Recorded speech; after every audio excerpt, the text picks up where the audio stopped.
Балаларға айтты!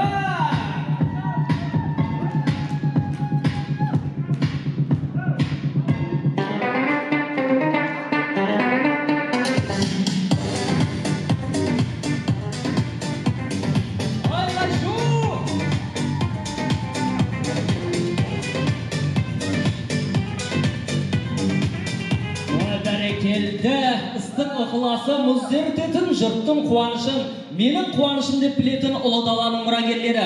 Бүгінгі Бекзат ағамыздың 50 жас мерейтойына қош келдіңіздер!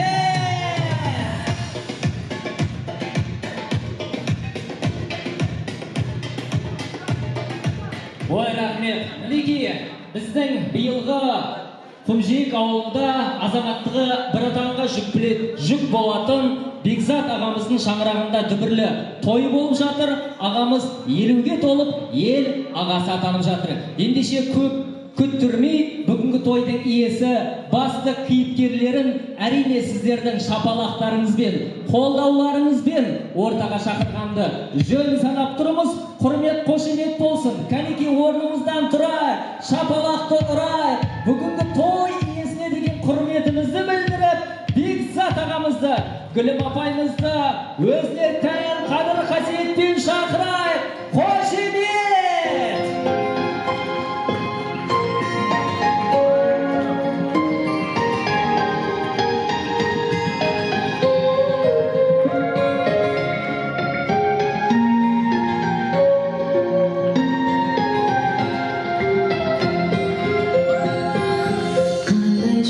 Сыйласам екен, әлем нұрын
қандай ғанибет, қандай керемет көрініс. Мінекей 30-та орта бұзып, 40-та қамал алып, 50-де ел ағасы атанып, дүйім жұрттың басын ақ дастарханда жинап, бүгін ұлан асыр той жасап жатқан Бекзат ағама бір қошемет бар шығар осы кезде. Қалай құтты болсын Бекзат аға. Кәне 76-лар қайдасыздар. Ой, бәрекелді. Мінекей аға, адам ұрпағымен мың жасайды десе, сіздің мінекей ұрпағыңыз осы ұрпақ қызығын көруді нәсіп етсін. Енді мінекей тойдың тізгінін ұстап, микрофон ұстап, елдің алдына шыққаннан кейін біріншілік өзімнен болсын, тасқа тары біткенше таршылық көрмеңіздер. Мұзға бидай өңгенше мұңшылық көрмеңіздер. Жүздеріңіз жайнаған кемісті болып, туған айдай өрісті болып, ұл қыздарыңыздың, немерелеріңіздің қызығын көріп жүре беріңіздер. Тойларыңыз тағыдағы құтты болсын. Ой, бәрекелді. Ал енді барша тойға жиналған қауым, орындарыңызға отыра берсеңіздер рұқсат. Енді аға апа тойдың басында балаларымызбен керемет бір естелік суретке түсіп алай. Бүгінгі күн, ертеңгі тарих, қазір суреттің өзі сөйлейтін заман. Тойдың басында бәрекелді. Бүгінгі Бекзат ағамызды ортаға сүйемелдеп шыққан Илигай шоу-би ансамбліне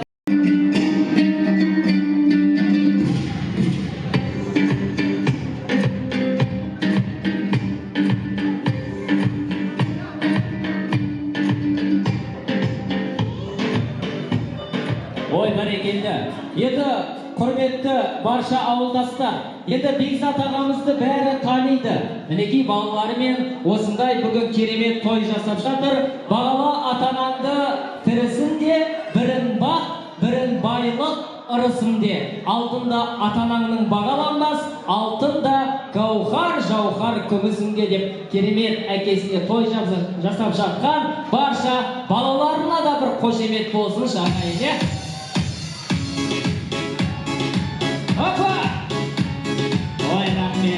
Ал енді аға, ұрсат болса, балаларды шаруасына жіберейік, бүгінгі тойымызды бастайық. Тек қана екеуіңіз қалсаңыздар, жақсы. Ортаға қарай жақындайық, барша ағайын туыс сіздерге шапалақ ұрсын.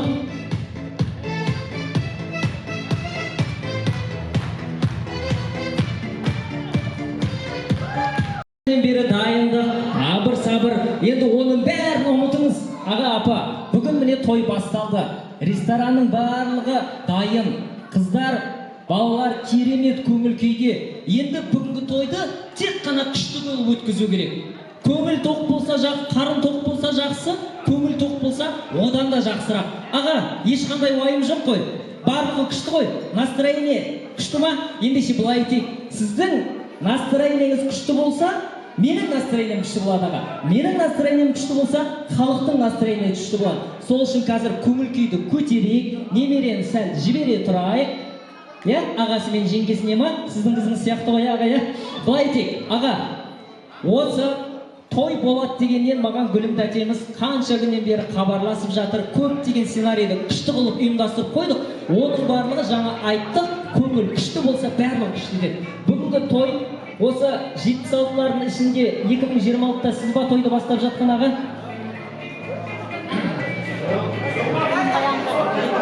Басталып кетті, Енді онда дайын болып, уже былай тойға дайындалып алған шығарсыздар. Былай істейік, тойдың басын керемет көңіл күймен бастайық. Ортада екеулеріңіздің бірінші билеріңіз болсын, ал келген барша халық шапалақ ұрсын. Бүгінгі тойды қалай өтуін осы басынан бастайықшы. Басынан бастап күшті көңіл күймен бастағанды жөн санап отырмыз. Ендеше барша ағайын туыс бауырлар, көршілер, нағашылар, құдалар және 76-79-дар, сіздер дайынсыздар ма? Біз дайынбыз, тойды бастаймыз. Аға мен апам ортада.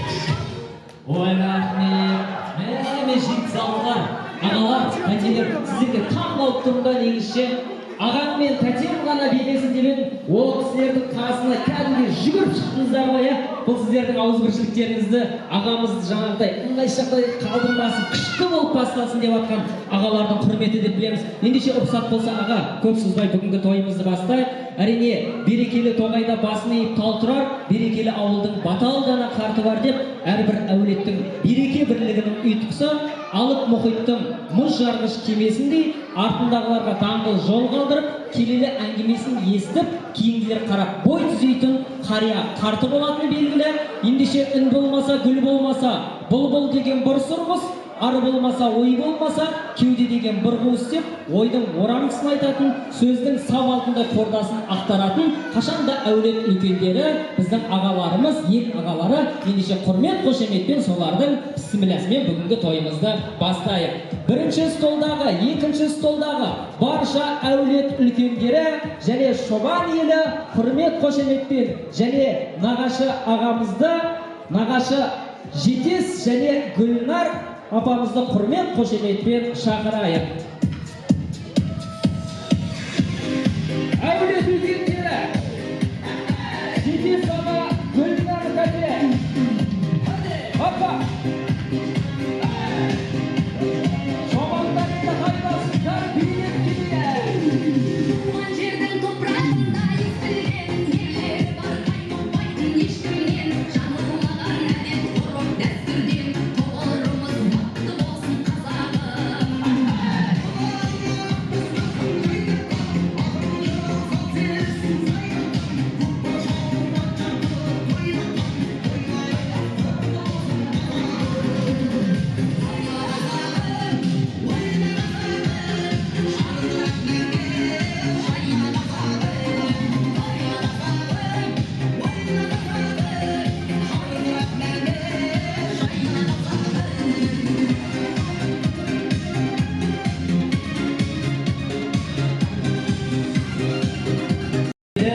Қош келдіңіздер, барша әулеттің үлкендері.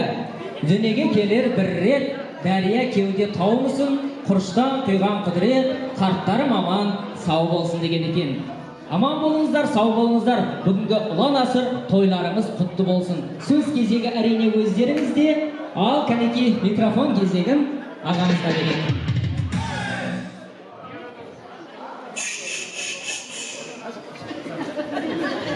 Қайырлы кеш. Бүгінгі осы тойға жиналып отқан барша ағайын, туыс, құда, жегзаттарымыз, бауырлары, бекзаттың, мынау қатар құрбылары, бүгінгі мынау мерекелерім, тойларым құтты болсын айналайын бәріңе де. Мынау бекзат деген бала енді мынау біздің шешеміздің кенжесі, қара шаңырақтың иесі. Аллаға шүкір, енді қарарында отыр. Мінекей елдің жасы 50-деп, жасы 50-ге келіп жатыр. Аллаға шүкір, осындай жасқа жеткізіп, осындай бала шағасымен елдің ортасына той істеп отырған, оны Аллаға шүкір дейміз. Енді бұның бәрін айта кету керек. Ер азаматты қамшылап қапталынан жетелеп адам қылатын мына Гүлімге рахмет. Бір несі осы келінге байланысты. Мен Гүлімге рахмет айтам. Гүлімнің осында отырған ағаларына, жеңгелеріне, бауырларына рахмет айтам. Қиыншылық болады, төзіп, көніп, осындай бала шағаны осындай дәрежеге жеткізіп, ұлды ұяға, қызды қияға қондырып, Аллаға шүкір, ата болып, әже болып, немере сүйіп отыр. Алла осыны ұзағынан берсін. Бізге де шүкіршілік, осылардың осындай қарорында жайнап, жасырап отқанына қуанамыз. Аллаға шүкіршілік етеміз. Шешеміздің, әкеміздің қара шаңырағында, қара орында осындай дәрежеге жеткізген Аллаға шүкір дейміз енді. Алла жүз жасаңдар. Мына немерелерді көріп атсыңдар, шөбере көріңдер, шөп көріңдер. Айналайын мына қатарлары, мына орталарың азаймасын, тойымыз той қыласын. Бәріңе де осы тойға қатысып отқан баршаға рахмет айтам. Ұзағынан болсын. Біз осы бәріне кептеспіз, бәріне де рахмет ақтайын. Гүлім, бекзат, Алла осыған шүкіршілік жеткізгені. 100 жасаңдар, бала шағаларың, жан-жақтарың аман болсын, бауырларың аман болсын. Я бәріңе де осы той құтты болсын деймін.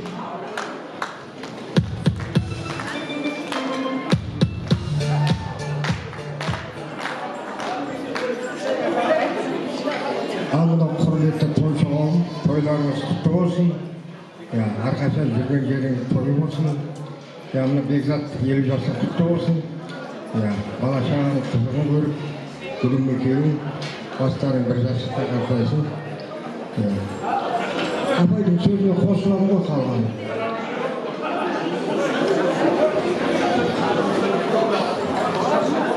Ал енді тойға келген тойшы қауым, көңілдеріңізге рахмет, Бекзат сыйлап бәріңіз келіп жатсыңдар. Бұл енді Бекзаттың 50 жасы, құтты болсын 50 жасың Бекзат. Гүлім екеуің тең отырып, бала шағаларың қызығын көре беріңдер. Алла дендеріңе саулық берсін, отбасыларыңа амандық берсін, береке бірліктеріңді берсін. Алланың берер рызық несібесі молынан болсын, таусылмасын. Екеуің тең отырып, немере шөбере сөйіп, балдарыңды қызықтап, жүре беріңдер аман сау.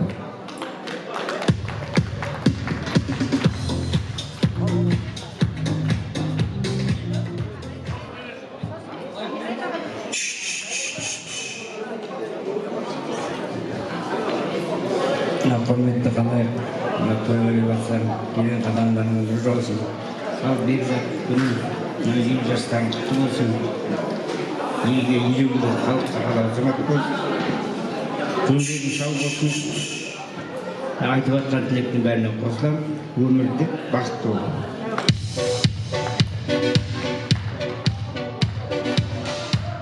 Ой, бәрекелді. Барша әулет үлкендері, қарттарымыз, қазыналарымыз, сіздерге айтатын бір тілегіміз бар. Қызығын көріңіздер немеренің кім білет не берерін.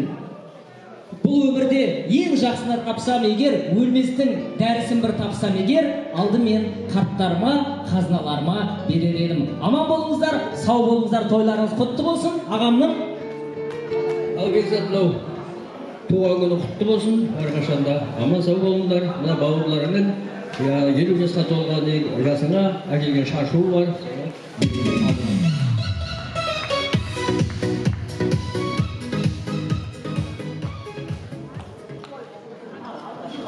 Армысыздар ағайын. Кеш жарық, құрметті тойшы қауым. Кішкентай ортадағы, кішкентай сабыр сақтаңыздар, қазір сіздер сөйлегенде біз де сондай қыламыз болмаса. Бекзат, өлім айналайын. Мына сосын киіндіресіңдер ғой, кішкентай тұратырда шалағаш тұрған жоқ ешкім. Кәне тұратырдар деймін, қыздар, келіңдер. Ал сонда мен кімге айтам, Бекзат кетпеймін бе? Бекзат айналайын, мына менің бір күйеуім оламайды беді, алысып жылсы бейлігі де жеттіге ойды өрдім. Сол сияқты өмірдің ашы тұшысын, барды да, жоқты да, кемпір кеткенен біраз нәрсені үй салдым, үй жаңғырттым, бәрін көз алдымызда өстім. Мен осы таңға күйеу болғанда сен 5-6 жасар бала едім. Міне одан да бері 44 жыл уақыт өтіпті. Өсіңдер, өніңдер, мына көгер көктеңдер, мына немере шөбере, мына асыға айтты ғой жаңа, шөберені, немерені не берерін деп. Етін жеп сүйеген береді деген бар ғой қазақта. Соны көріп алсын, әрі қарай тағы жалғастыра бер. Мына құрметті ағайындар, мына бүгінгі тойшы қауым, қонақтар, құда жекжаттар, қош келіпсіздер.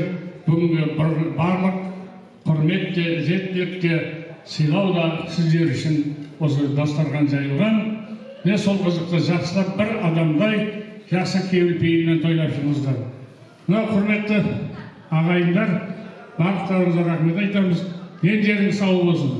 Бекзат тағы да құтты болсын. 50 жасы жаңа айтты ғой, қандай баланың тәуір еркектің артында тәуір әйел тұрады деп. Ол сұрап өтейді, ол нағыз менің атымда деп. Мінім тәуір болып тұр ғой, не болғанда да. Рахмет сұрағым, ата-анаңа рахмет сенде. Ой, рахмет аға, керемет жақсы кесек-кесек сөздер айтып жатсыз. Енді мен екі сыйлық алып тұрмын. Бүгінгі тойдың бісмілласын бастаған осы апа сізге берейін. Сөз бастағаннан кейін енді осы әулетте орныңыздың ерекше екендігін білдіреді. Және де аға керемет қорытындылаған үшін мына сыйлық өзіңізге. Енді ағамыз бен жеңгемізді ортаға алайық, керемет суретке түсейік. Әкелген сый сипаттарыңыз болса, табыстай берулеріңізге болады. Кәдеге Бекзат аға ортаға келіңіз. Жаңағы шапағыңыз қайда аға? Шапағыңды киіп алып, күшті болып суретке түсейік та. Жаңа айттық, бүгінгі күн, ертеңгі тарихтың таспасына бір тарс еткізіп басып самаймыз ба аға, иә? Бәрекелді.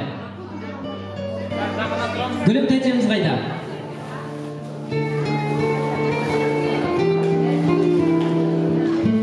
Бәрекелді, мінекей. Иықтарыңыздағы камзолдар. Сіздер сондықтан сіздерді бірден билетпейік, орындарыңызға жайғасыңыздар. Сіздер үшін керемет ән салып берейік, ой, бәрекелді.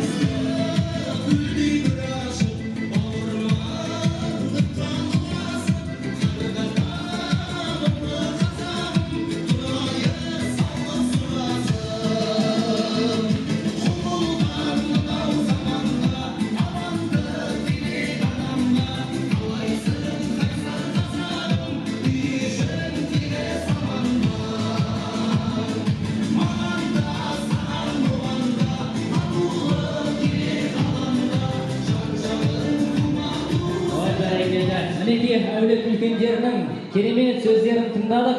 Енді ән көңілдің ажары деп жатамыз. Алдарыңызда қарсы алыңыздар. Илигай шоу би тобының әншісі Назерке қыздарыңыз. Қарсы алайық.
Әннің де естісі бар, есері бар, тыңдарманның құлағын тесері бар деп Хакім Абай атамыз айтпақшы. Керемет әнге куә болдық. Ендеше ән көңілдің ажары десе, би ортаның базары деп жатамыз. Сол себепті қазақ биімен қарсы алыңыздар Илигай би тобы.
Илигай шоу-би ансамблі.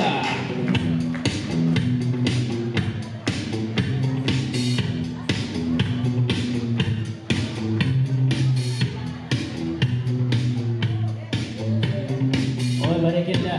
Мінекей, тойымыздың біз сібілясын бастадық. Енді әрі қарай керемет көңіл күймен жалғастырмақ боламыз. Енді білесіздер, бүгінгі тойдың ұйымдастырушысы біздің Гүлім апайымыздың кітапханада қызмет ететін. Ол кісілер аптасына бір іс-шара өткізеді, яғни іс-шара дегенді күшті өткізетін сондай бір қыры бар. Оны Фейсбуктан көріп отқан шығарсыздар. Енді бүгінгі тойға біздің апайымыз басынан соңына дейін керемет номерлер дайындап қойыпты. Әр тілек сайын осы әулеттің, осы ұрпақтан тараған бір адам шығып, бір өнерден көрсетіп отырады. Соның қазір ең біріншісін бастаймыз. Өздеріңізде біліп отқан шығарсыздар. Ортада Бекзат ағамыздың інісі өзінің баянын арқалап, біздің Бақытжан ағамыз келіп отыр. Бақытжан ағаны танитын адам болса, қошемет ұрады деп ойлаймын. Бекзат ағамыздың інісі Бақытжан ағамыз келе жатыр, қошемет қайда ағай. Ой, бәрекелді. Мінекей, Бақытжан ағамыз қазір сіздерге жанды дауысты ән шырқайды. Сол себепті арасында хей деп айқайлап отырсаңыздар, Бақытжан ағамызға шабыт сыйлайсыздар. Ал, мархабат.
Қошемет болсын, Бақытжан аға, мына қошеметтің барлығы сіз үшін.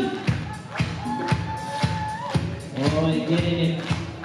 Еліме толы оңаймая ағасы, кәдімгідей термеп тұрып, беріліп тұрып өлең айтып жатыр ғой. Жақсы. Ал енді бүгінгі тойымызды бастайық. Бүгінгі тойдың иесі менің Бекзат ағам қайда екен? Бекзат аға, ортаға келсеңіз, мына халықтың бәрін оятайық, кіргізейік. Гүлім апай қайда? Гүлім апайды шақырайық. Гүлім апай. Ой, Гүлім апай. Ой, рахмет. Қандай күшті киімге алғансыздар. Бәрі арнайы осы тойға тіктірдіңіздер ме?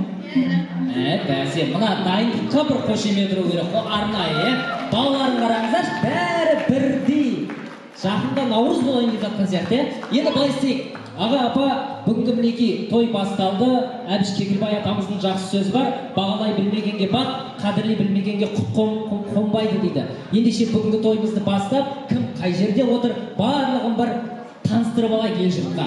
Яғни сіздердің туыстық атауды айтқан кезде сіздер өздеріңіздің төбелеріңізді көрсетіп, кім қай жерде отырғанын бір айғай шумен білдірсеңіз жетіп жатыр. Жақсы көңілді отырған үстелдерге біздің сый-сияпатымыз бар. Сонымен бірінші осы әулеттің барша үлкендері. Қалайсыздар, көңіл күйлеріңіз қалай? Жақсы отсыздар ма? Әулеттің үлкендері қайда екен? Жауаптар қайда? Ой, бәрекелді. Қош келдіңіздер барша әулет үлкендері.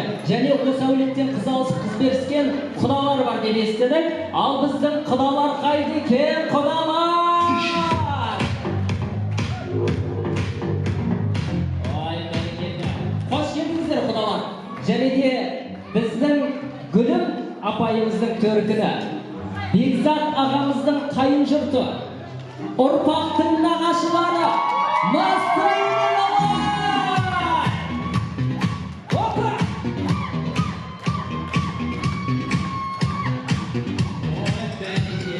Міне тойға осылай келу керек, осылай күшті отыру керек. Енді келесі бізде осы тойдың иелері, папамыздың барша құрдастары, Бекзат ағамыздың достары, биыл 50-ге толып, тойды қалай тойлау керегін үйретіп жатқан 76-лар қайда? 76-лар! 76-лар! Елу жастарыңыз құтты болсын. Тойларыңыз тойға ұласа берсін. Мінекей көңіл күй қандай керемет. Және атқан таңмен батқан күнге ең бірінші ол кездесетін біздің көршілер бар екен. Көршілер қайдасыздар, Көкжиек ауылы?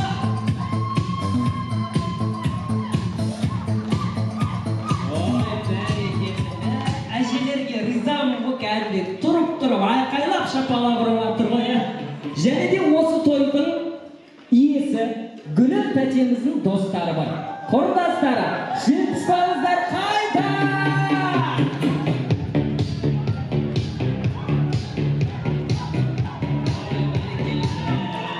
Гүлім тәте, құрдастарыңыз төрге шығарып қойсыз ғой, қандай керемет қыздың өрін арқаша төр деп. Жақсы, енді біздің ағамыздың ұжымдастары бар. КМС ұжымы. Қайдасыздар коллектив?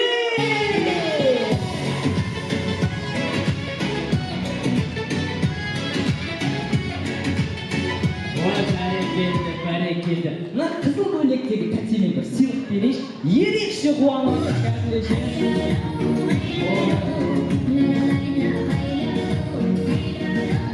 сіздің тойыңызды қатты күткен сияқты ағашы. Кәдімгідей ерекше қуанып жатыр да. Енді әрине 76-лардың әрқайсысы сыйлық беруге лайықты, бірақ бұл кісі ерекше қуанып жатыр.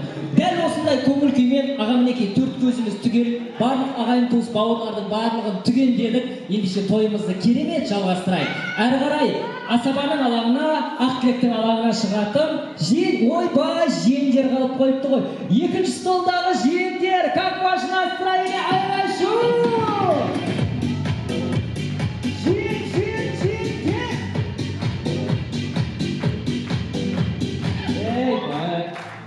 Аға, жаңа келін бар еді ғой. Келін қайда? Келе қойыңыз. Ана төрде отырған жаңа қызыл костюм костюм киіп алған кісі бар ғой, сол кісіге апарып беріңізші. Ерекше, міне осы кісі.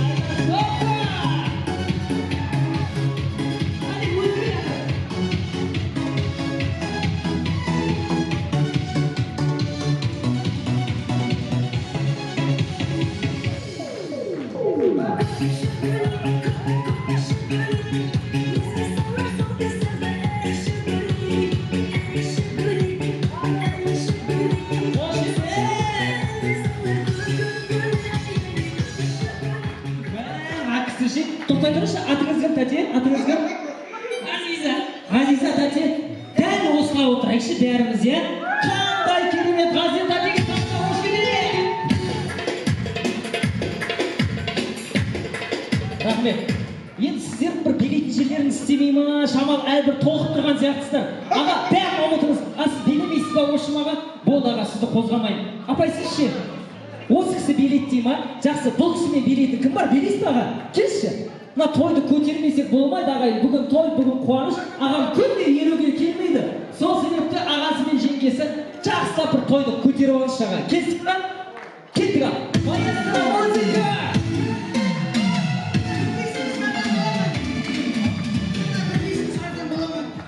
Орныма бір бейші, сіз де билемейсіз ба? Кім бар? Жадырақ, бірінші сізді көрейік. Дұрыс билемесең жадырағанын шығарамыз. Ал кеттік ал! Гүлім тәте ортаға!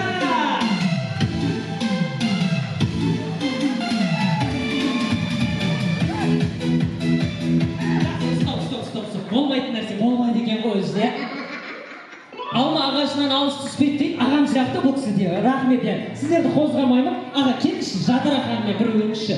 Ал кеттік, маэстро музыка! Шаршама тек шаршама. Стоп.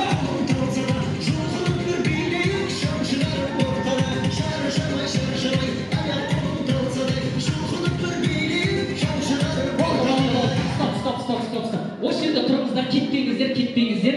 Дәл осындай көңіл күйде отыратын. Аға, жиендерде жаңа тәтенің есімі келді. Кім еді? Ғайза тәте. Ортаға келіңізші Ғайза тәте. Ортаға Ғайза тәте келіңіз. Ғазиза тәтеге қошемет соңыңыздар. Қайдасыздар? Опа!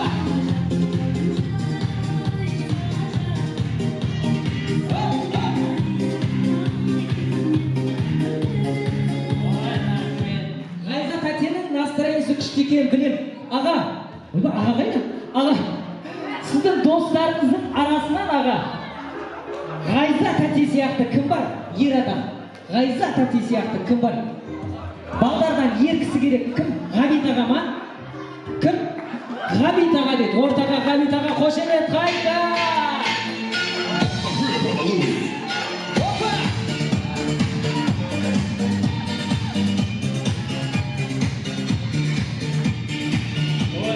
Қош келдіңіз бе? Ағаны қорған бірақ ше кәдімгідей. Аға ренжімейсіз қоя қатты, е? Әзіл айтып жатсам, е? Жақсы. Енді әзіл аға, Ғабит аға келіңіз, Ғайза апай. Қандай күшті. Енді келесі, мына төрде отырған тәте кім бар? Жоғары жақтан бір үстел. Кімдерді шақырамыз? Тойды дәл осындай көтеретін бір әйел адам керек. Кім шақырамыз? Кім шығады? Қатты билейтін кім бар? Кім? Сіз ба? Келіңізші. Опа!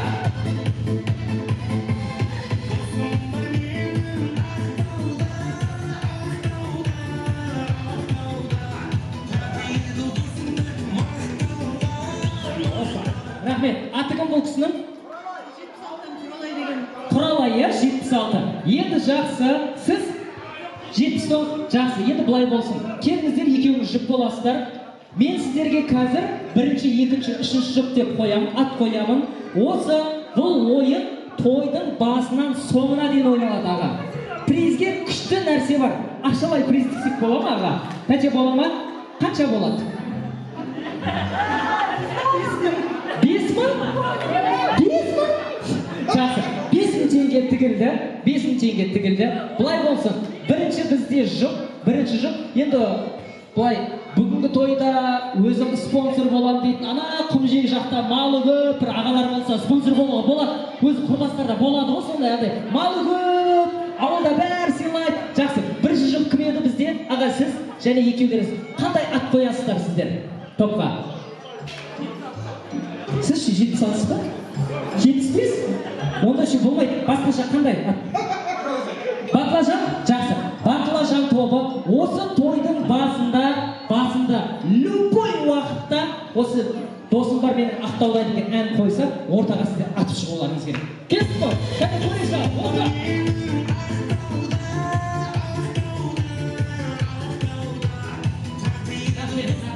Ойын дәл осындай, любой уақытта осы музыка қойылса, сіздер шығуларыңыз керек. Екінші топ бізде Г тобы болсын, Г тобы, Ғабит және Ғайзат әте. Сіздерге берілетін музыка бізде Опа!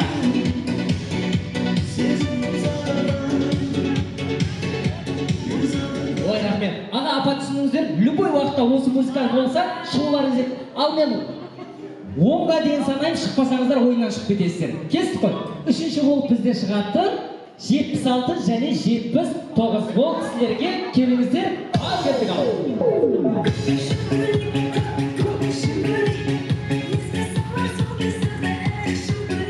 Ой, рахмет. Ойынның шартын түсініңіздер ғой. Осы музыка болған кезде атып шығуларыңыз керек. Рахмет, орындарыңызға бара берсеңіздер болыңыздар.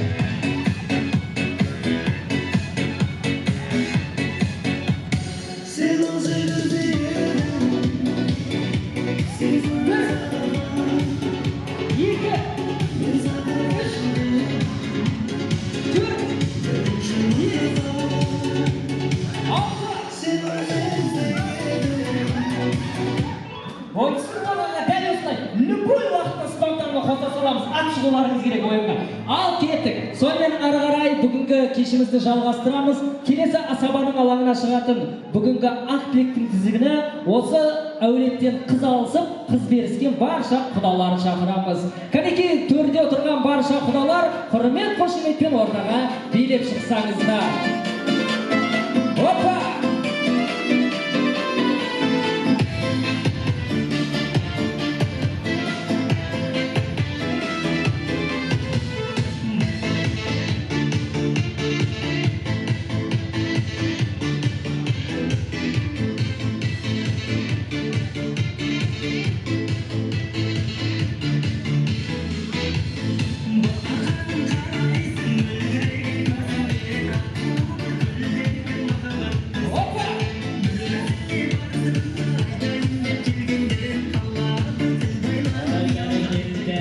Қош келдіңіздер. Үйірі басқаны ноқта қосады, құда мен құданы құдай қосады деген халықпыз. Тойларыңыз құтты болсын, барша құдалар. Әрине сіздердің орындарыңыз ерекше. Біздің әулетіміздегі өте ерекше қонақсыздар. Сол себепті сіздерді тойдың басында шығарып жатқан жөніміз бар. Тойларыңыз тағы да құтты болсын. Сөз кезегі өздеріңізде. Атамыздан бастаймыз ба? Кімнен?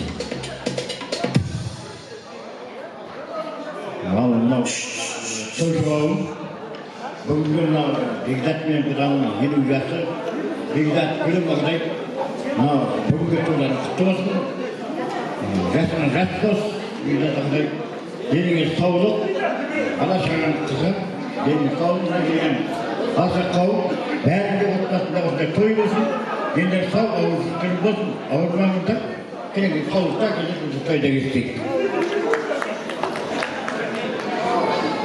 Қалына жиналған қауым, бүгінне үлкен тойдың куәсі болып отырмыз. Бекзатымның інімінің болып келіп, қазір құда болды. Құдайға шүкір, екеуміздің туған күні құтты болсын. Туған күнге жете беріп, көрген кішкентайлардың қызығын көріп, немере сүйіп атсын, шөбере сүйіп, көпшілік сүйіп, ақсақалды ата болып, күнмекең осы балдардың қызығына тоймай жүре беріңдер. Бәріктерінде, жарықтарында осындай қуаныш болсын, той болсын. Алына сулап атқан өмір. Бүгінгі Бекзатымыз 50-ге келіп отыр. Кеше ғана кішкентай баламыз. Алына жастық шақты есін алып, ән көңілдің ажары. Демекші бір ән арнайын, жастық шақтан ән арнайын, екеуіңе арнап. Ақ қайыңнан төгілген Nur şaşadı alakaydı Akkana gül basadı Alakanda kondurub aksizimde Yaşı baylar yarasıp sırlasadı Senlerge dayım ömrüm var Ağıdan beni kolundarı Aktirik barkamız meneki Bakıtlı bulunlar bulundarı Senlerge dayım ömrüm var Ağıdan beni kolundarı Aktirik barkamız meneki Bakıtlı bulunlar bulundarı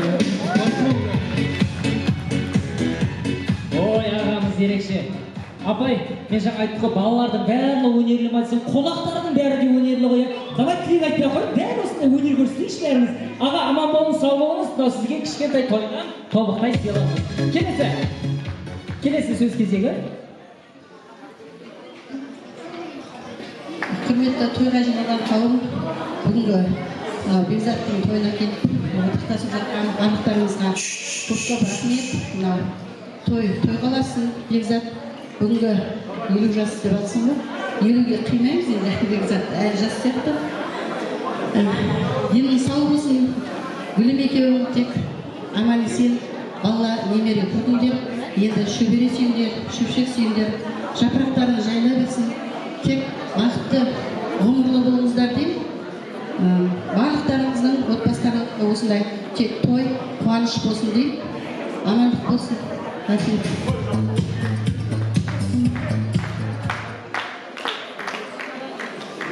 Құрметті тойшы қауымға қош келдіңіздер. Үйге адамдарыңызға жақсы.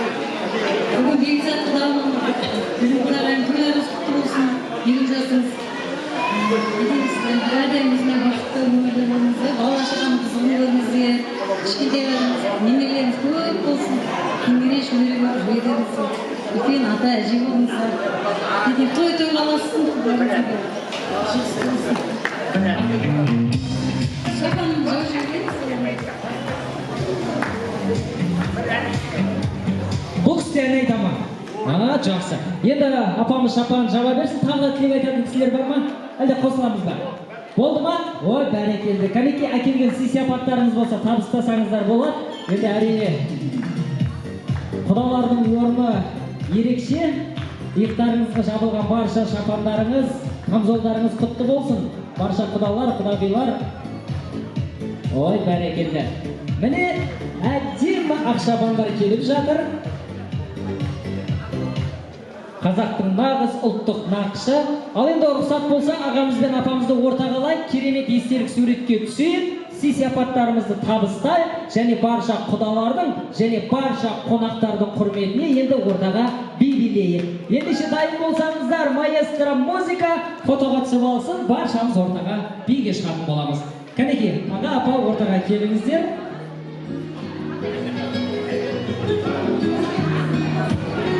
Бәрекелді. Кәнекей, 1, 2, 3 жымиямыз. 1, 2, 3. Бәрекелді. Керемет суретке түсіп алды. Ал енді ортаға барша ағайын туыс бауырлар биге шығамыз. Маэстро музыка!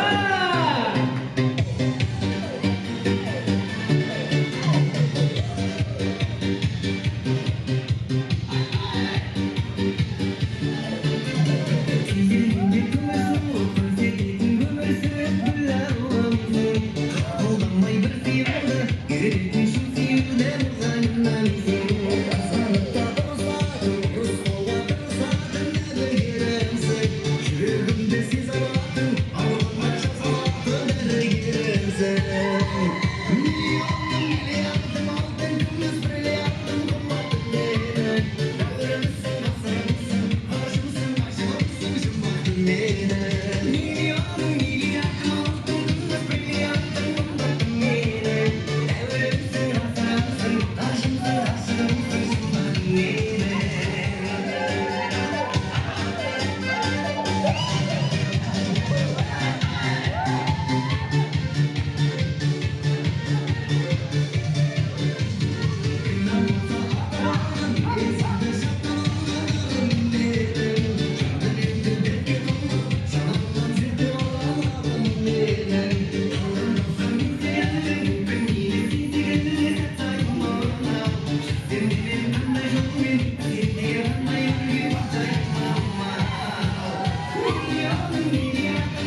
қойсаңыздар, бақыт сәттерін бағалай білетін құрметті қонақтардың алдында біз кешімізді әрі қарай жалғастырамыз.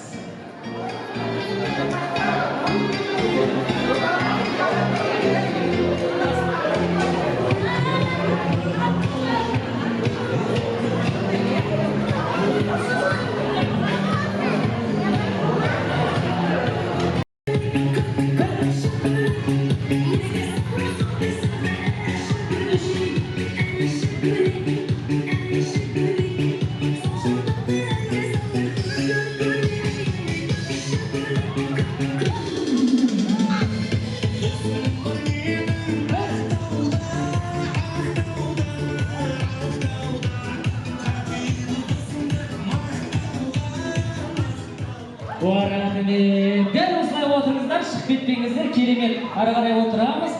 Жақсы, 3-ке дейін санаған кезіңізде, 5-ке дейін қойып, 5-ке дейін санаған кезде шықпасаңыздар, ойыннан шығып кетесіздер. Жақсы, рахмет. Енді ары қарай тойымызды жалғастырамыз, құрметті қонақтар. Жаңа айттық, бүгінгі тойда барлық өнерлі, барлығының бір тұнып тұрған өнері бар. Соның ішінде қазір осы ортаға біздің бүгінгі той иесі Бекзат ағамыздың қызы Жанерке деген қарындасымды ортаға шақырайын деп тұрмын. Ал сіздер қол соғып қошемет тұрсаңыздар, нұр үстіне нұр болады. Назерке қызымыз қайда?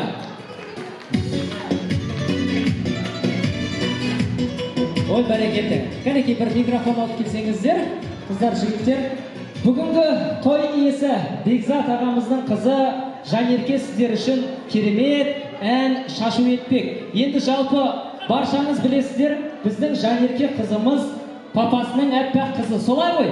Енді мына есейіп кеткен жүрек ерлікке бармайды, тартыншақтап тұрады, баланың жүрегі оны тәуекел келеді дейді. Мінекей папасына арнап, папау деп ән жырғайын деп тұрған қызға неге шапалақ ұрмайды? Ой, бәрекелді. Мақұба.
Shoulders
Ой, бәрекелді.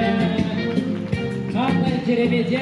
Отбасы шағын мемлекет болса, сол мемлекеттің тірегі әрине кім? Асқар Тау әкеміз. Бүгін мінекей Асқар Тау әкесіне Папау деген ән жырғап жатқан Назеркеге тағы да бір қошеметтеріңіз болсын.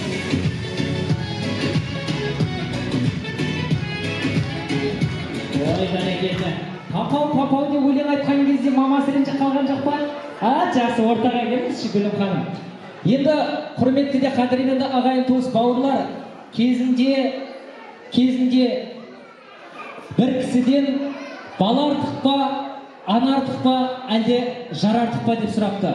Бізге салса біреуін таңдауға тырысамыз ғой, ал ол кісілер үшеуінің де туын жұқпапты. Ақыреттікті ойласаң, әлпештеп баққан ана артық, ізбасарлықты ойласаң, артыңнан ерген бала артық, ал жақсы болып жолықса, жаныңда жүрген, жадырап жүрген жар артық деген екен. Мінекей Бекзат ағамыздың маңдайы ашық болып, төбесін көкке қарап жүргені осы Гүлім апайдың арқасы деп білеміз. Шаңырақтарыңыздағы той құтты болсын. Ал осындай керемет қызды сізге тарту етіп берген адамның бұл өмірдегі ең қымбат өз қолымен беретін қазынасы қызы десе, сіздің қайын жұртыңыздағы келесі асабаның алаңына шақырым келіп отыр. Құрмет қошеметпен келесі асабаның алаңына ағамыздың қайын жұрты, жеңгеміздің төркін жұрты, құрмет қошеметпен барша ұрпақ нағашыларын шақырып деп отыр. Қайғасындар ортаға билеп шығар! Опа!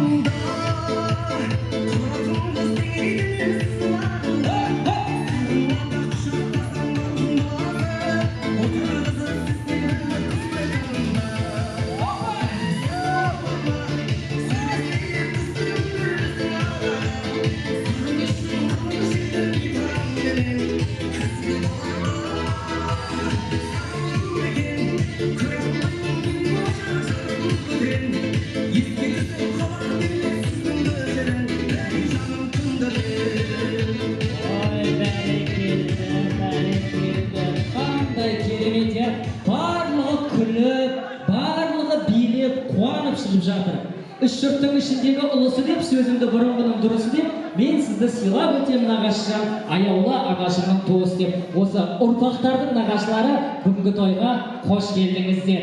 Енді әрқайсыңыз сыйлық беруге лайықтысыздар, бірақ осы ортаға жаңа күліп, бір аппақ аузында күшті болып езумен шыққан апа, сізге 10 секунд ортаға бір билеп жіберіңіз. Жаңа қалай билеп келдіңіз? Маңыз апа, сыйлығыңыз. Опа, 10 секунд бей, тек қана барша ағайын назар. Опа!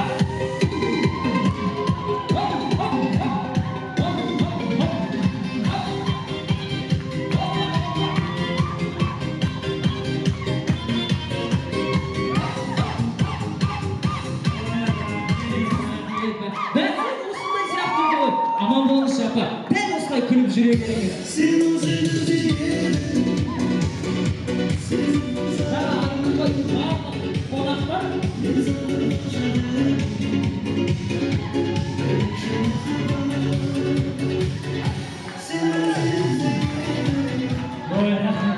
Кәдімгі деген ағай аңды отыр ғой, әдейі столды былай қаратып, кәдімгі дәл осылай болсын. Ал сөз кезек өздеріңізден кімнен бастаймыз аға?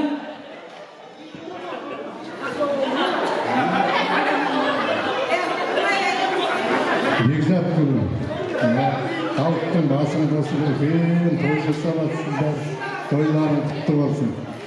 Жайылған дастарханыңыз тойға жайылсын. Бала шағалардың, немере шөберелерінің қызығын жүз жасаңыздар. Тойшы қауым, барлығыңызға осындай үлкен той болсын. Ассалаумағалейкум, тойшы қауым, мына бүгінгі 20 жас мереке құтты болсын. Бекзат, Гүлім, мына тойлар құтты болсын. Жастарына жас қосыла берсін. Бақыт болыңдар, мына көрген балдардың қызығын көре беріңдер. Немере шөбере беріңдер, шөп-шөп сүйіңдер. Жүз жасаңдар. Бақыт болыңдар. Ал құрметті тойшы қауым, мына тойларың құтты болсын, дастархандарың үнемі кеңінен жайылсын. Ал Бекзат Гүлім мына 50 жасың құтты болсын, жасыңа жас қосыла берсін, қосағыңмен қоса бар, бала-шағаңның қызығына тоймай, жадырап жайнап ортасында жүре бер. Соған тілектеспіз. Ассалаумағалейкум, достарым. Бекзат Гүлім,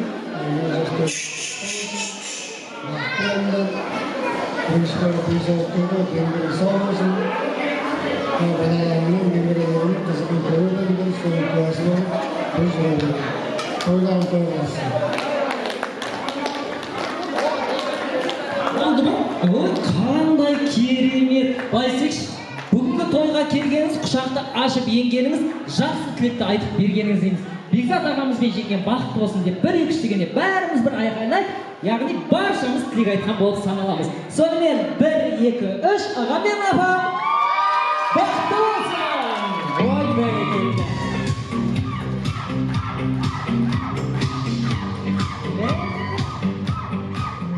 Қандай керемет аға, сіз бақыттысыз ғой, мынандай балдыздарыңыз бар. Енді рұқсат болса, әкелген сый-сияпаттарыңыз болса табыстап, аға мен апамды ортаға алып, керемет естелік суретке түсіп алайық, рұқсат болса. Бәрекелді, әкелген конверттеріңізді беріп қойыңыздар. Бүгінгі күн ертеңгі тарих, ортаға суретке түсіп алайық. Ой, ағам бүгін күшті, новый, қандай керемет шапандар.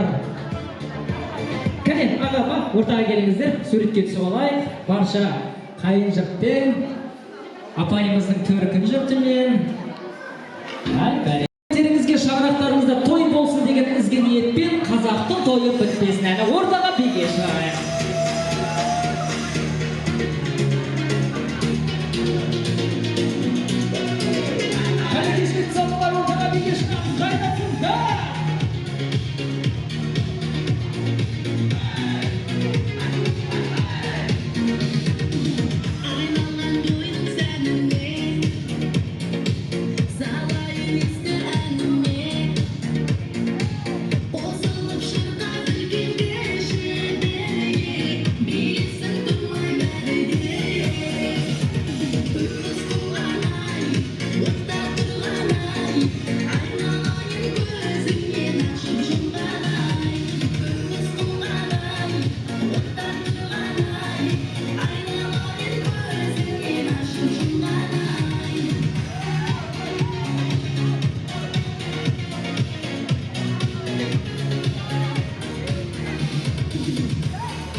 Ой бәрекелді, ары кешімізді жалғастырамыз, құрметті қадірменді барша ағайын туыс бауырлар. Енді келесі бізде қазір бей болады, бірақ бір хабарландыру болып тұр, кішігірім. Осы хабарландырудан кейін керемет бейіміз қойылмақ. Құрметті қадірменді барша ағайын туыс бауырлар, мінекей кешімізді әрі қарай жалғастырамыз. Келесі болып біздің ортамызға шығатын өнерпаз осы ағамыздың ұл қыздары. Құрмет қошеметпен ағамыздың ұлы Мұратты, қызы Жансая және ұлы Абылайын ортаға шақырайық. Ортаға барша айтылған өнерпаздар ортаға келсе. Мұрат қайда, Жансая қайда, Абылай қайда? Ортаға келсеңіздер. Енді жаңа айттық, біздің әр тілектен кейін, әр өнер болып, әр биден кейін бір-бір тілек айтылады деді. Және осы айтылған тілектердің барлығы қабыл болсын деген ниетпен біздің бүгінгі той иесіне тосын сыйдың тағы да бірін дайындап қойған бүгінгі той иесінің балалары. Ендеше біздің Бекзат ағамыздың балаларын баршаларымыз танитын сияқтысыздар. Үлкені Мұрат, Мұраттың келіні Айсұлуды баршаңыз білетін шығарсыздар, иә? Бүгінгі тойда ұйымдастырып жүрген осы кісілер Мұрат, біздің келесі Жансая және Абылай балаларымыз. Құрмет қошеметпен қарсы алайық.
Құшағына ананың тәрбиесін көрсетпей ме баланың деп бүгін мінекей біздің қазыналарымыз, артықтарымыз осы әулеттің барша аналарына, керемет ұрпақтарына гүл шоқтарын табыс етіп жатыр. Өмірлеріңіз мәнінде сәтті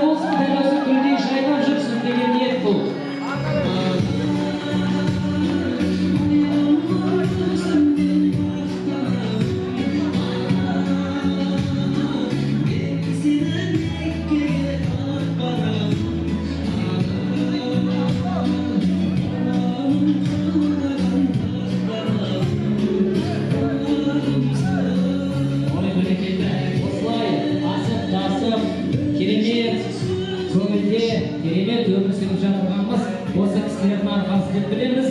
Бізге қатты айтып жатса,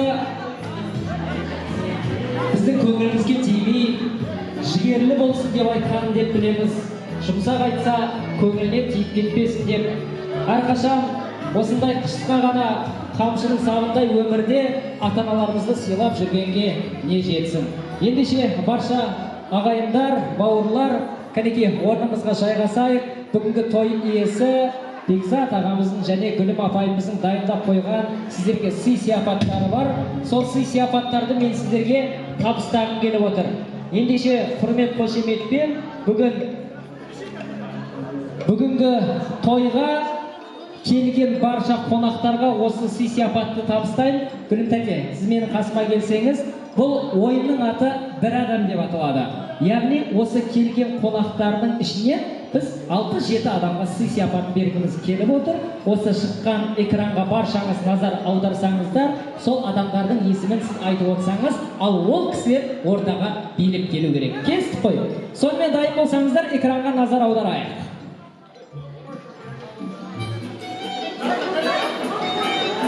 Қазірге қосып отырсаң, жақсы.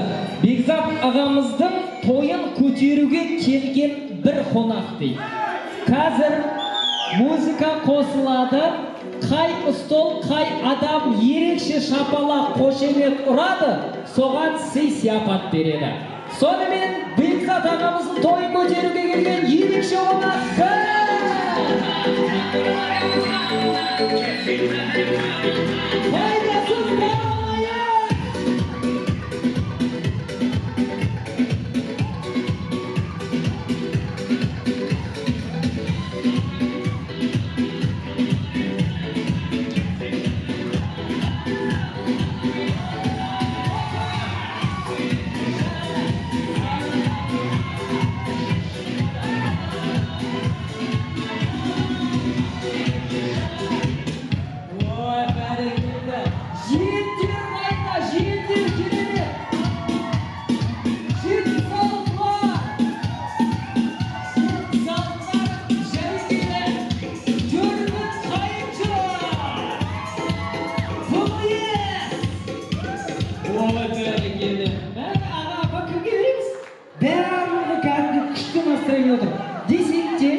ана екі сыйлықты, келін қайда? Келін ақыдай келе қой. Екі сыйлықты амау жиен-жегерге апарып бер. Жиен-жерге апарып беріңіз. Тағы екі сыйлықты. Жетпісарлардың ішінен ана ысқырып атқан кісіге біреуін апарып беріңіз. Және мына екінші көп салапан ұстап тұрған тәтеге бір сыйлық беріп беріңіз.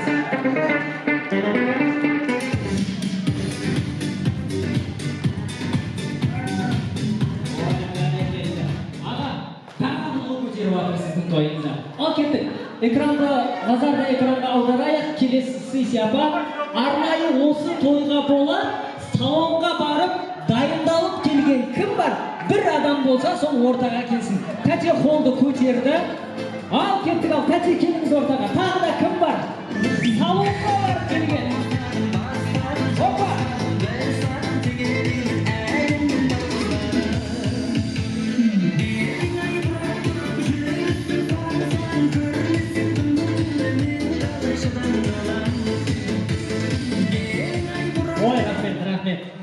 Жақсы, келіңіз, тез келу керек тәте. Ал жақсы, салонға барып келдіңіздер ма? Салонға барып келу керек еді ғой біздің тойда. Жақсы, мына прическаның аты қалай аталады тәте? Бекзаттың тойына арналып жасалған прическа. Ой, керемет деген сияпат. Тәте, сізден мына прическаны салонда жасамаған сияқтысыз енді мен байқап тұрмын. Үйден ба? Өлімнен 50 жасына жасағамын. Арнайы, бұл прическа солай аталады, иә? Жақсы, енді келесі тойға барған кезде дәл осы Бекзаттың тойына шашу деген прическамен келіңіздер. Тәжемізге де бір сый-сияпат беріп қойыңыздар.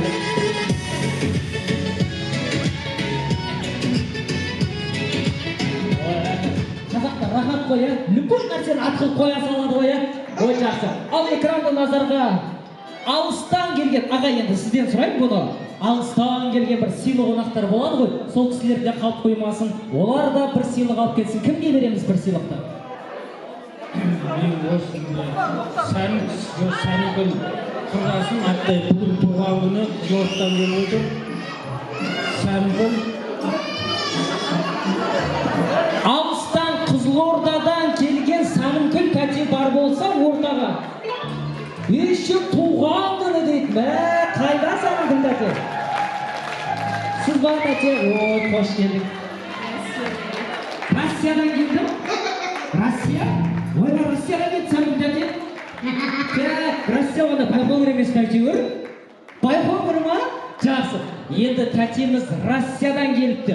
Және біздің Сәнігүл апайымыздың бүгін туылған күні. Кәнеке құттықтайық. Туылған күнімен қатты. Кәнеке алғаны. Туылған күнің құтты болсын. Happy birthday to you.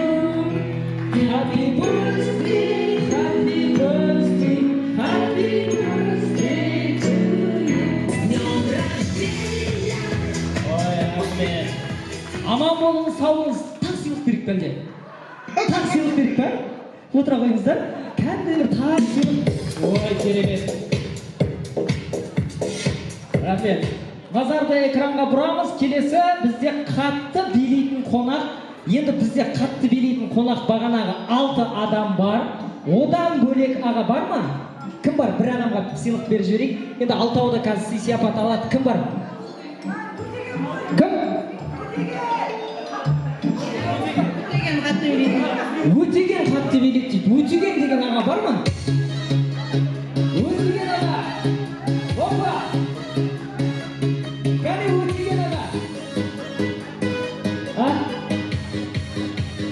келіншегі жәнбек шақырайық. Қазір келеді. Үйін көрсетті. Жақсы. Онда аға сыртқа шығып кетсе, тәте сізге берейік. Бірақ сіздер бізге бір бей қарсыздар. Өтеген аға екеуіңіз. Келіңіз ортаға сый-сияпатта.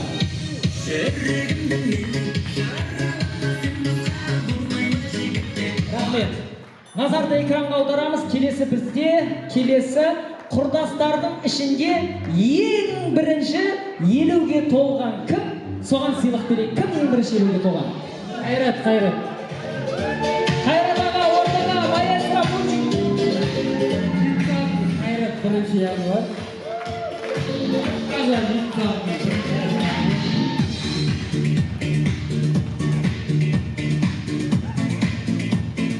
Ой, рахмет. 1 январда туғансыз ба аға? Сіздің туған күніңізді ешкім білмейтін шығар, я? Жақсы, ойнап айтам. Көптөй деген құрдасым бар еді. Кеше бір 2-3 күнде бақтыға келдік бар. Обалы жоқ, кете берсін. Көптеу аға бақтыда. Сол үшін Қайрат аға алып кетті. Қайрат аға сый-сияпат беріп қойыңыздар. 76-лардың ең үлкені 1 январда туылыпты. Ой, қандай кетмеді.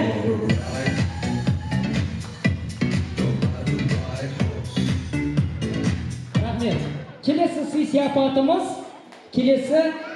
аға, осы отырған ағайын туыстың ішінде көп балалы әке деген бір номинация берейікші. Көп жерде енді көп балалы ана деп аналарымызды ұлықтап жатамыз, бірақ біздің енді бүгін Асқартау әкеміздің туылған күні, ана бір кісі келе жатыр. Ортаға ағамыз келе жатыр, жеңдер жағынан билеп келсін ағамыз.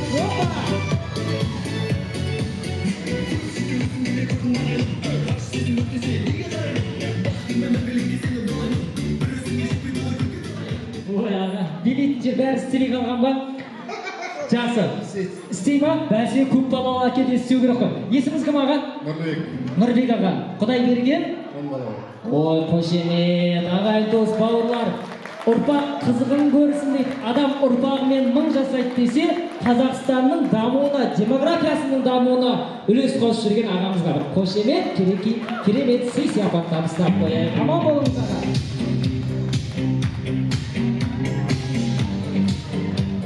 Рахмет. Келесі ең соңғысы болсын, қатты ысқыратын қонақ.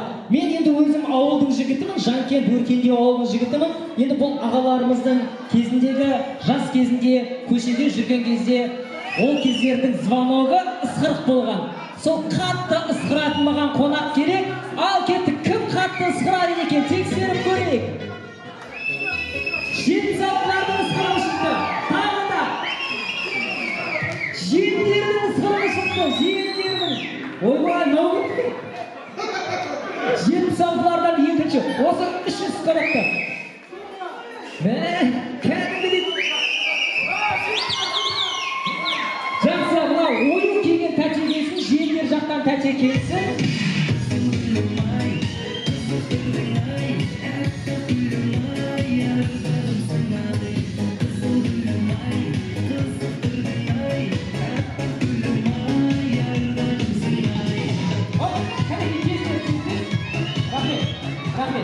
Әке, сіздің құрдастарыңыздан ысқыратын ешкім жоқ па? 79-дардан ысқырсаңдар. 79-дар ысқыратын бір адам шақырып отыр, тәтем. Жоқ па ондай? Жоқ, жақсы. Енді осы екі кісіні қазір ысқырып көресіздер. Ысқырып тастадыңыздар ма? Тағы ысқырмайсыздар ма? Жақсы. Көп ысқырса ақша кетіп қалады. Сол себепті осы екі кісіге керемет сый-сияпат беріп қояйық. Құтты болсын.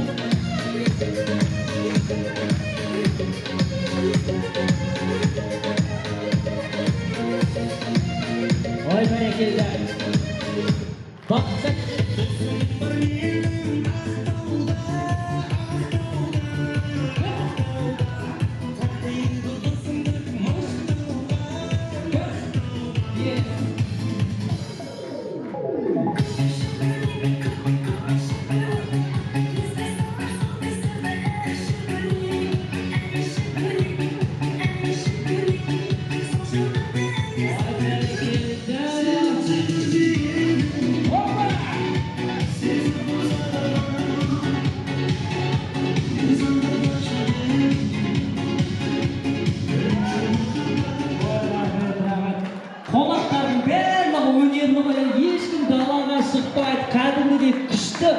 Тойымыз супер өте жатыр ғой. Аман болыңыз аға. Сіздің мына көңіліңізге беріп тұр ғой. Қазақта айтады. Кезінде адамның көңілі біратын насыбайдан қалады дейді. Осы жер жүзіндегі, дүние жүзіндегі қазақтың территориясы әлемде 9-шы орында болса, ал көңілге келгенде 1-ші орын екен. Сіздің тойыңызда осындай керемет көңіл күймен отқан барша ағайынға алғысым шексіз аға. Рахмет, қомжие!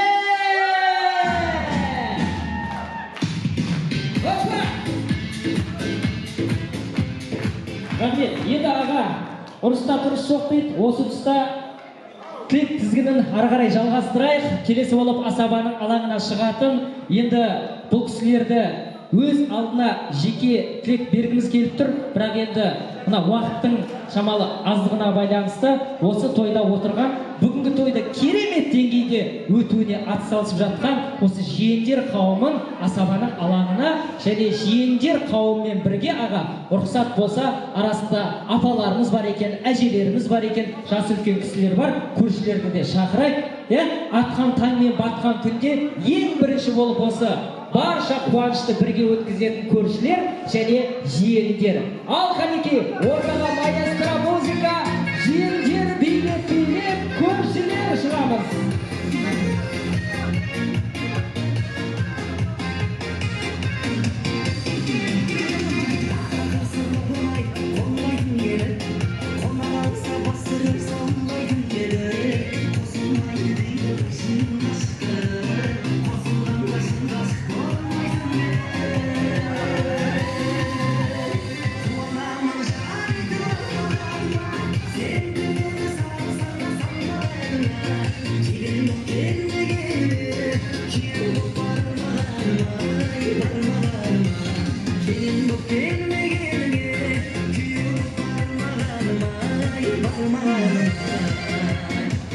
Ой, бәрекелді. Біздің көршілеріміз және жиендеріміз, жиендер қауымы, сіздерге мыңда бір рахмет. Бүгінгі тойда бір адамдай атсалысып жатқан және ортада жарқырап жүрген тәтесізге тағы бір сыйлық беріп қояйыншы.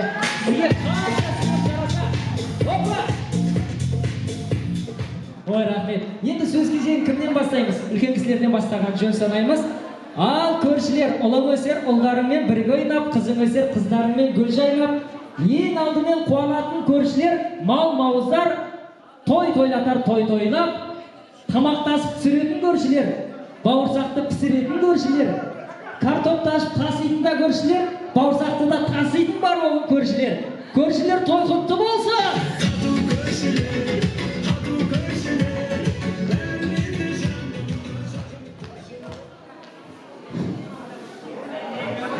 Бауырсақты біз емес, Бекзат пісіріп береді бізге. Ал енді бүгін енді әке алда жұрттың семьясында үлкен қуаныш болып жатыр. Әкелеріміз, шешелеріміз бұраңып түсетін сайын. Бұл енді үлкен қуаныш. Мына Бекзат өлім қуаныштарың құтты болсын. Дендеріңіз сау болсын. Мындай бұл да үлкен құрметті. Мына енді білімінде бітірі еңбегі қашан біледі. Ұйымдастырушы қанша мәдениетпен жұмыс істеген. Отбасың аман болсын, дендеріңіз сау болсын. 50-ге келсең, тағы да бір 50 болсын, 100-ге кел. Toyların toy olasın. Şöyle böyle. Al toyla jinalan toyşun kalın. Hayırlı geç. Toyların toy olasın. Al Bекзат бүгінгі жаңа жасың құтты болсын. Жасыңа жас қосыла берсін. Отбасында аманшылық болып, балаларың Құдайдың берген перзенттерінің қызығын гүлім екеуің тең отырып көре беріңдер. Бұл Бекзат гүлім Құдайдан шын тілеген, алыстағы ағайынмен жақындағы көрші деп Құдайдан шын тілеген, аузын ашса жүрегі көрінеді. Шүкір Аллаға көзсізде қауіп қатері бәле жәледен аман болыңдар. Ауызбіршілігіңіз болсын, я. Өстіп өніп өркендеп өсе беріңдер. Жапырақтарың жайыла берсін.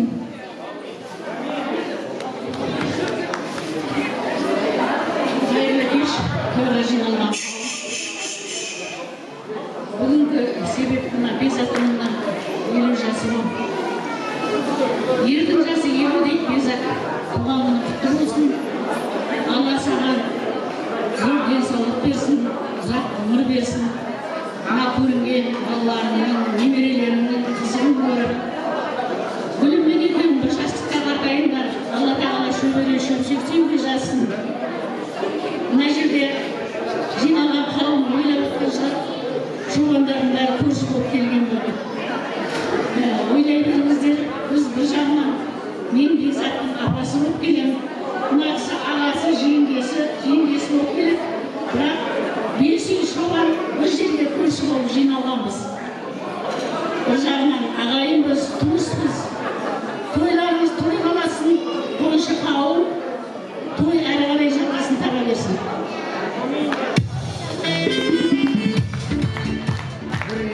$2 миллиондай ақша жинаған, соны беріп жүрейік. Рахмет, көршілер, ағайындар, баршаларыңыз мың алғыс. Ал енді тілек кезегі жиендерде сөз кезегі өздеріңізде. Кімнен бастаймыз? Ағамыздан. Ал мынау бүгінгі тойға жиналған тойшы қауым, ассалаумағалейкум. Мынау бүгін себеп мынау Бәкеңнің 50 жасы.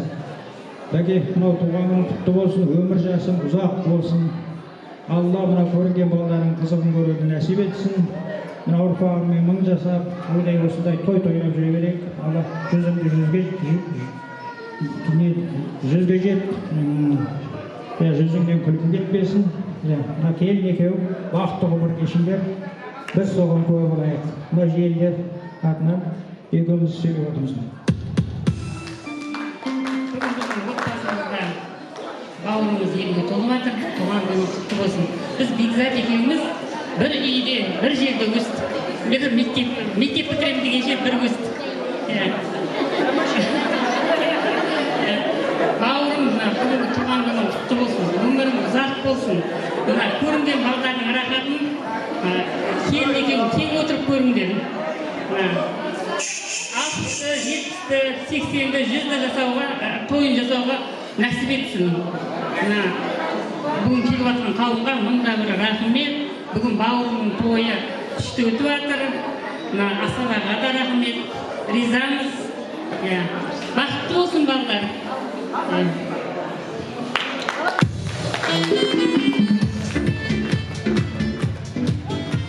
Қозғалыстарыма қандай күшті қамыстар ше. Жақсы көрем осындай кісілерді. Айтқанда әкелген сый-сияпаттарыңыз болса табыстасаңыздар болады. Табыстап қойыңыздар ма? Ой, қандай керемет. Енді істейміз, енді билейміз баршамыз. Сіздердің құрметтеріңізге ауылдастарыңыз Бақытжан ағам жақсы ән айтып береді. Ал баршамыз ортаға биге шығамыз. Ал кеттік. Маэстро музыка суретке түсіп алайық аға. Кәнекей, суретке түсуді ұмытып кетіппіз ғой, иә? Ой, бәрекелді. Ағамыз бен апамызды ортаға алайық. Құрмет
Rahmet. Qanday keremет. Barcha ағайын, barcha туыс, barcha туысқандар bizni qattiq yaxshi ko'rayotgani ko'rinib qoldi. Bарлығы секіріп билеп жатырға, аға сіздің тойыңыз болмаса, барлығы пиццаны тоқтау кәдімгідей.